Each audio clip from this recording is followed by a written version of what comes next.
사무엘상 16장 10절로 13절 말씀을 봉독하겠습니다. 이새가 그의 아들 7을 다 사무엘 앞으로 지나가게 하나 사무엘이 이새에게 이르되 여호와께서 이들을 택하지 아니하셨느니라 하고, 또 사무엘이 이새에게 이르되 내 아들들이 다 여기 있느냐? 이새가 이르되 아직 막내가 남아있는데 그는 양을 치나이다. 사무엘이 이새에게 이르되 사람을 보내어 그를 데려오라. 그가 여기 오기까지 우리가 식사 자리에 앉지 아니하겠노라. 이에 사람을 보내어 그를 데려오매 그의 빛이 붉고 눈이 빼어나고 얼굴이 아름답더라. 여호와께서 이르시되 이가 크니 일어나 기름 부으라 하신지라. 사무엘이 그의 기름 뿔병을 가져다가 그의 형제 중에서 그에게 부었더니 이날 이후로 다시 여호와의 영이 크게 감동되니라. 사무엘이 떠나서 라마로 가니라. 아멘. 아멘. 사랑하는 성도 여러분, 지난 한 주간도 평온한 주간이 되셨습니까? 아멘. 우리 주님을 믿는 믿음의 사람들은 주님의 은혜 가운데 주님이 주신 축복 가장 자리에서 무탈하고 복된 삶이 되셨을 것을 믿습니다. 아멘. 아멘. 오늘 말씀의 제목은 나에게 고난은 기쁨의 시작이라. 한번 따라해 보십시다. 나의 고난은 기쁨의 시작이다. 이런 말씀으로 여러분과 같이 은혜를 나누고자 합니다. 우리 주님은 우리에게 말씀하시기를 나는 나무요 너희는 가지라 하셨습니다. 가지된 우리가 주님의 은혜 가운데 나무에만 붙어 있을 수 있다면 그보다 더 귀한 것은 없을 것입니다. 그런데 사람들은 주님의 가지에서 더 나은 가지로 변하고 싶고 더 크고 웅장하게 더 위대해지기를 바라는 욕망 때문에 나무 대신 주님의 품 안을 떠나서 살아보려고 합니다. 그렇지만 나무 대신 주님의 품 안에서 사는 것이 얼마나 큰 축복인지를 망각하고 나무를 떠나 더 나은 미래, 더 나은 세상을 꿈꾸게 됩니다. 무한한 욕망에 사로잡혀서 끝이 보이지 않는 인생의 미래를 소망하게 되는 것입니다. 여러분, 나무에 떨어진 가지는 어디로 가는 것입니까? 세상 사람들의 팔에 밟히고 아궁이에 던져지고 불에 타게 되는 것입니다. 가지는 나무에 있을 때라야만이 그 가치가 있는 것입니다. 아멘. 그 푸르름이 인정이 되고 생생한 아름다운 모습을 자랑하는 것입니다. 아멘. 내가 이렇게 멋져, 나는 나무에 붙어있는 가지야, 이렇게 자랑도 하고, 푸른 가지는 미래가 있고 푸르름은 발전할 수 있는 기대감이 있는 것입니다. 아멘. 살아있는 생동감이 자유를 만끽하는 것입니다. 아멘. 그런데요, 가지는 나무가 주는 그 은혜를 모르고 살아갈 때가 참 많습니다. 나무에 있던 것만으로 감사인데 그 은혜를 모르고 살아가는 것입니다. 주님께서 주신 감사를 제대로 알고 지낼 수만 있다면 그 무엇이 문제가 되겠습니까? 그러나 사단의 마음이, 사단의 욕심이 그의 마음을 흔들고 유혹하여 바라보는 눈의 시야에 좋아 보이고 좋게 보이고 더 낫게 보이고 하는 욕심을 불어넣어서 패망으로 이끌어는 지약이 꿈틀거리게 만드는 것입니다. 오늘 성경 사무엘서에서 믿는 사람들이라고 하는 우두머리라고 그랬어요. 우두머리. 사무엘을 찾아와 우리도 이웃나라들 같이 왕을 세워달라. 그리고 우리를 다스리게 해달라. 이웃나라들을 보니 우리보다 더 강하게 보이고 더 힘도 있어 보이고 나라가 힘이 있어 좋아 보이는 것입니다. 우리도 그와 같이 되고 싶습니다. 이때 사무엘이 기뻐하지 아니하시고 여호와께 기도를 합니다. 여호와여, 이 백성을 돌봐 주옵소서. 그들이 왕을 구하나이다. 이들의 마음을 헤아려 주옵소서. 여호와께 기도하는 사무엘에게 하나님의 말씀이 임하십니다. 백성이 나를 버려 왕이 되지 못하게 하고 애굽에서 인도하여 낸 나를 버리고 다른 신을 섬김같이 왕을 따라 섬기고 살기를 원한다. 그래서 백성의 말을 잘 듣고 그들에게 엄히 경고하고 또 그들을 다스릴 왕의 제도를 명백하게 가르쳐서 왕 또한 하나님이 부르시는 왕이요 백성임을 인식하게 하고 왕의 제도를 잘 가르치라는 여호와의 말씀이 사무엘에게 임하게 됩니다. 사무엘의 백성을 향하여 왕에 대한 여호와의 말씀을 선포합니다. 그 말씀이 어떤 말씀인고 하니 왕의 제도는 너희의 아들들을 데려다가 그의 말과 병거를 어그하게 하리니 그들이 그 병거 앞에 달릴 것이요 그가 또 너희의 아들들을 1000부장과 50부장을 삼을 것이며 왕의 발을 밭을 갈게 하고 왕의 추수를 하게 할 것이며 왕의 무기와 왕의 장비도 만들게 할 것이며 그가 또 너희의 딸들을 데려다가 향료를 만드는 자요 또 요리를 만드는 자와 떡을 굽는 차로 삼을 것이며 그가 또 너희의 팔과 포도원과 감람원에서 제일 좋은 것을 가져다가 자기 신하들에게 줄 것이요 그가 또 너희의 곡식과 포도원의 소산의 11절을 거두어서 자기의 관리들과 신하들에게 줄 것이며 그가 또 너희의 노비와 가장 아름다운 소년과 나귀들을 끌어다가 자기 일을 시킬 것이며 너희의 양떼와 10분의 1을 거두어 가리니 너희가 그의 종이 될 것이라. 그날에 너희는 너희가 택한 왕으로 말미암아 부르짖되 그날에 여호와께서 너희에게 응답하지 아니하리라. 사무엘이 하나님의 말씀을 이렇게 선포했습니다. 틀린 말입니까? 100% 맞는 말입니다. 그렇지만 그때 그 당시에 왕이 없던 시절이기 때문에 백성들은 몰랐지요. 이렇게 우리 하나님은 천지를 호량하시고 앉을 것을 아시고 쓸 것을 아시며 깊이한 높이한 넓이한 너비를 알고 계시는 하나님이시라는 것을 우리가 다시 한번 깨닫게 하는 말씀입니다. 아멘. 그렇지만 이스라엘 백성들이 듣기를 거절하고 우리도 왕이 있어야 하나니 이웃나라들처럼 우리에게 왕을 세워서 우리를 위하여 싸울 줄 왕이 필요하다 하므로 백성의 말을 다 듣고 사무엘이 여호와께 기도하게 됩니다. 여호와께서 그의 왕을 세우라 하심으로 사무엘이 백성을 자기 성읍으로 돌려보내고 하나님의 지시를 따라 왕을 세우게 됩니다. 그가 누굽니까? 사울입니다. 최초의 이스라엘 왕. 사랑하는 여러분, 우리들의 삶의 언저리는 어떤 것입니까? 삶의 언저리.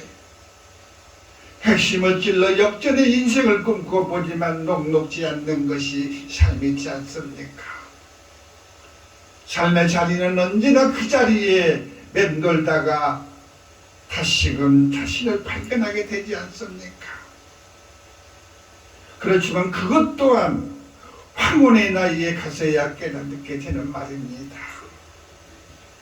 오늘 이스라엘 백성들이 여호와의 말씀에 귀 기울이지 않고 이웃의 보기 좋은 것과 득과 실의 것을 판단하지 못해서 오는 판단으로 그 오판으로 인하여 여호와의 증오를 사게 되는 일이 일어나고 불러도 대답 없는 여호와로 만들어버리는 역사가 이루어지는 순간입니다. 사울과 다윗의 관계, 참으로 보기 좋은 떡. 과연 그 떡이 맛이 있을까요, 여러분? 하나님을 의지하며 살아가는 삶과 불순종하며 살아가는 삶의 끝에는 사망이 있습니다. 이것이 사울과 다윗의 관계입니다. 다윗을 보십시오. 다윗은 하나님을 경외하기를 생명과 같이 여겼던 사람입니다. 그러므로 하나님의 마음에 합당한 자로 기름 부음을 받게 되고 사무엘로 하여금 하나님의 크나큰 사명을 받는 자로 우뚝 서게 되지 않습니까? 그가 첫 번째 만난 사람이 누구입니까? 골리앗입니다. 상대할 수 없는 사람, 아낙 자손의 후예입니다. 아낙은 키가 6규빗 반이라 했습니다. 얼마나 큰 키입니까? 2m 70에서 2m 29에 가까운 그렇게 큰 거인입니다. 그런 사람과 싸움에서 이길 수 있겠습니까? 육적으로는 도저히 이길 수 없는 상대입니다. 그런데 어떤 일이 났습니까? 거대한 거인을 거꾸로 뛰는 역사를 만드신 이는 여호와 우리 하나님이시라는 것을 깨닫게 되는 순간입니다. 아멘. 다윗의 고백의 말을 인용하여 말하자면 너는 칼과 창과 단창으로 나에게 나아오거니와 나는 만군의 여호와의 이름으로 나아가며 네가 모욕하는 이스라엘 군대의 하나님의 이름으로 나아간다. 아멘. 할렐루야. 아멘. 그렇습니다. 오늘 여호와께서 너를 내 손에 넘기시리니 내가 너를 쳐서 내 목을 베고 블레셋 군대의 시체를 공중에 세워 땅에 들 짐승들에게 주어 온 땅에 이스라엘의 하나님 살아계심을 알게 하겠고 여호와의 구원은 칼과 창에 있지 아니함을 알게 하겠고 전쟁은 여호와에 속한 것인 것을 똑똑하게 알려 오늘 너희들을 우리의 손에 넘기시리. 이렇게 다윗은 고백을 합니다. 아멘. 아멘. 할렐루야. 얼마나 당당하고 용기 있는 말입니까? 골리앗은 태어날 때부터 용사여 싸움꾼이었습니다. 그렇지만 다윗은 양을 치는 목동이었습니다. 하나님을 진실하게 믿는 믿음의 사람이었습니다. 이렇게 우리는 약한 것 같으나 강하고 미약하고 부족한 것 같으나 지혜와 명철로 진리를 품게 하신 분이 여호와 하나님이십니다. 아멘. 하나님의 백성으로 기름 부어 은혜를 가운데 살게 할 수 있도록 도우신 분이 하나님이시요 그리스도로 오신 주님이십니다. 아멘. 다윗은 기름 부음을 받고 얼마나 많은 세월을 고통과 세림하며 살았습니까? 골리앗과의 싸움에서 승리하였고 다윗이 가는 곳곳마다 승리하였고, 사울은 천천히요 다윗은 만만이라 하는 환영을 받으며 하나님께 영광을 올렸던 사람입니다. 아멘. 그럼에도 그는 사울의 시기와 도주 속에 살았고, 나중에는 죽이려 하기까지 했습니다. 도망하는 다윗을 보면서 기름 부은 자가 왜 저렇게 힘이 없어? 많은 업적과 그 용맹은 어디로 가고, 이제는 쫓기는 신세로 사울을 피해 도망자의 신세로 살아가는 모습이 많은 사람들은 다윗에게 실망도 했을 것입니다. 그렇지만 우리 하나님은 그를 세워 대업을 이루시기까지 그의 연단과 과정을 보시면 얼마나 대단한 훈련의 과정인지 후세의 역사를 보시면 놀라지 않을 수가 없습니다. 그런 기다림과 과정, 인내와 절제, 배움과 나눔, 법칙과 질서, 사랑과 긍휼을 그리고 용서함이 다 여호와 우리 주님이 은혜임을 잘 나타나게 하는 기록이 사무엘상하에 기록되어 있습니다. 아멘. 사랑하는 여러분, 사무엘부터 기름 부음 받을 때 다윗의 나이가 몇 살인 줄 아십니까? 그때 나이가 우리 한국 나이로 본다면 15세 정도였습니다. 그가 이스라엘 왕으로 추대태의 왕으로 기름 부음 받을 때가 30세였다고 합니다. 그렇다면 15년의 긴 세월은 어떤 삶이었습니까? 15년의 긴 세월이 가장 다윗에게 중요한 시기였습니다. 숱한 쫓김과 죽이려는 사울의 군사적 압박에서 몹시 힘들었을 것입니다. 그도 사람인데 시험이 찾아왔을 것이요, 악한 마음이 들지 않을 수 없었을 것입니다. 그렇지만 하나님의 기름 부음 받은 왕이요, 아내의 아버지이자 장인된 사람을 그를 상대한다는 것이 매우 어려운 일이었을 것입니다. 사위를 죽이려는 장인의 권력과 군사력 앞에서 무기력했을 것입니다. 또 목숨을 걸고 같이 한 사람들의 권유와 시기 쳐버리기 힘들었을 것입니다. 그렇지만 그 냉정한 판단은 하나님께 아름다운 기쁨을 잘하게 되고, 그런 인내와 결심, 고통과 슬픔을 슬기롭게 이겨낼 수 있는 힘이 주님의 은혜였고 축복을 알았고, 한 발 한 발 앞으로 전진하며 나아가는 길에는 사무엘이 기름 부어 전했던 말씀으로 하나를 만들어가는 삶이었을 것입니다. 참고 인내하며 때를 기다리며 힘을 길리는 다윗이었을 것입니다. 그러므로 현명한 아비가일을 아내로 맞으며 더욱더 힘있는 발걸음으로 왕의 길을 만들어 가는 다윗에게 하나님의 은혜가 더욱더 충만하게 임했을 것을 믿습니다. 사랑하는 성도 여러분, 다윗의 그릇을 사모하시기 바랍니다. 그 인내를 배우시기 바랍니다. 그가 걸어온 기록을 보며 닮아가는 삶이 되시기 바랍니다. 여러분, 그가 이스라엘과 유다의 왕으로 다스린 지가 40년이 되도록 다스렸다고 했습니다. 그가 40년의 완벽한 왕으로 걸어올 수 있었고 만들어준 시기는 헤브론에서 유다 왕이 되기 이전에 다윗의 고통의 시간이었습니다. 죽음의 사슬에서 공포의 시간 속에서 용맹함이 자라게 하신 하나님의 주신 축복이었습니다. 그때의 고통과 자제를 숨 쉴 수 없이 아픈 고통이었지만 고통의 뒤안길에는 숨은 하나님의 은혜가 있었습니다.